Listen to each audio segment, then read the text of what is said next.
महाराज से जनक जी ने कहा कि आप हमारे यहाँ भोजन करने आओ। जनक जी ने महाराज ने जैसे ही कहा तो राम जी बोले हमें भोजन करने जाने की क्या जरूरत है, पिताजी सब आप ही कहते। नहीं नहीं नहीं जमाई साहब, बेटी को ब्याह कर कर लेकर गए, उसके बाद में एक बार तुम जनकपुरी नहीं आए, 14 वर्ष बन चले गए, उसके बाद आ जाओ, आपको भोजन करने तो आना पड़ेगा। राम जी ने कहा ठीक है। तो इतने में जनक जी बोले अकेले नहीं आओगे, भरत शत्रुघ्न मांडवी उर्मिला शुद्ध कीर्ति लक्ष्मण सबको लाना। कि ठीक है, अब आओ तो इन सबको लेकर आओ, तो कौशल्या के कई सुमित्रा को भी ले आना, ये भी तो हमारी समधन जी हैं। आए कि ठीक है। इतने में बस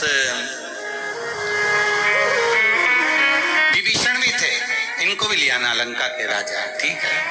हनुमान जी सामने खड़े थे राम जी के, और हनुमान जी महाराज सामने खड़े होकर हाथ में करताल लेकर नाचने लगे।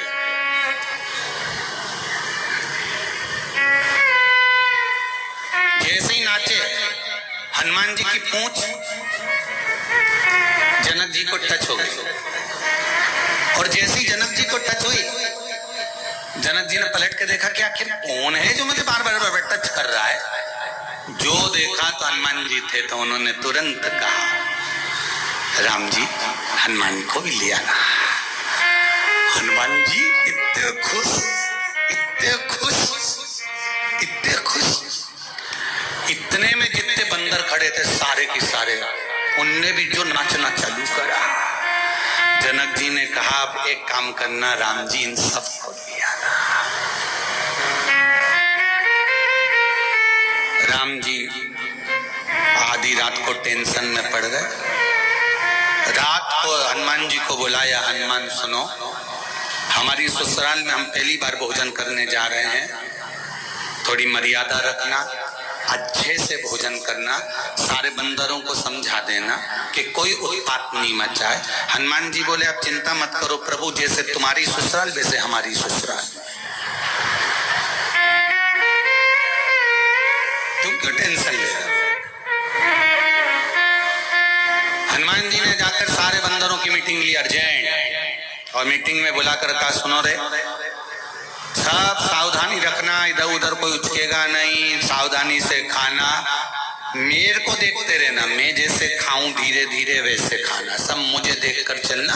कि ठीक है, गड़बड़ एक मत करना, क्योंकि राम जी की ससुराल है। सारे बंदर बोले आप चिंता मत करो, राम जी की ससुराल मतलब अपनी ससुराल, हम कोई गड़बड़ नहीं करेंगे। अब चांदी की थाली, सोने के कटोरे, भोजन की तैयारी, यहाँ बैठ गए राम लक्ष्मण भरत शत्रुघ्न उर्मिला मांडवी शुद्ध कीर्ति, सब बेटी कौशल्या के कई सुमित्रा विभीषण सुग्रीव सब आए। उधर हनुमान जी और सारे बानर बैठ गए, और भोजन परोसने वाले आ गए, पूड़ी भजिया पकोड़ा दाल बाटी चूरमा बाफला मिस्सी रोटी पापड़ सब आया। और उसके बाद जब भोजन पूरा आया, तब फिर बाद में आया लेसुए का अचार, गोंदा का अचार। इधर चलता है गोंदा का अचार, लेसुए का। अब लेसुए का अचार आ गया, गोंदे का अचार। और हनुमान जी ने देखा सारा आइटम तो मैं पहले खा चुका हूँ सीता जी के यहाँ, पर ये नया आइटम दिख रहा, सबसे पहले इसी को खाऊंगा।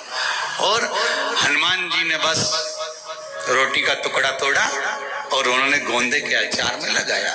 जैसे ही वह लेसुआ के अचार में, गोंदा के अचार में जैसे ही रोटी का टुकड़ा लगाया, लेसुए की गुठली उचक गई। अब वो गुठली जाती राम जी की थाली में, तो हनुमान जी उठ पड़े, जय जय श्री राम। और जो गुठली पकड़ी, वो पकड़ के जो थाली के पास गिरे, तो पूंछ से थाली सारे बंदर उन्हीं को देख रहे थे। ये सिखाना। अब एक कूदा उधर से इधर, इधर का कूदे उधर, उधर का कूदे उधर, उधर का कूदे उधर। सीता जी और उर्मिला जी हाथ माथे पे लगाई।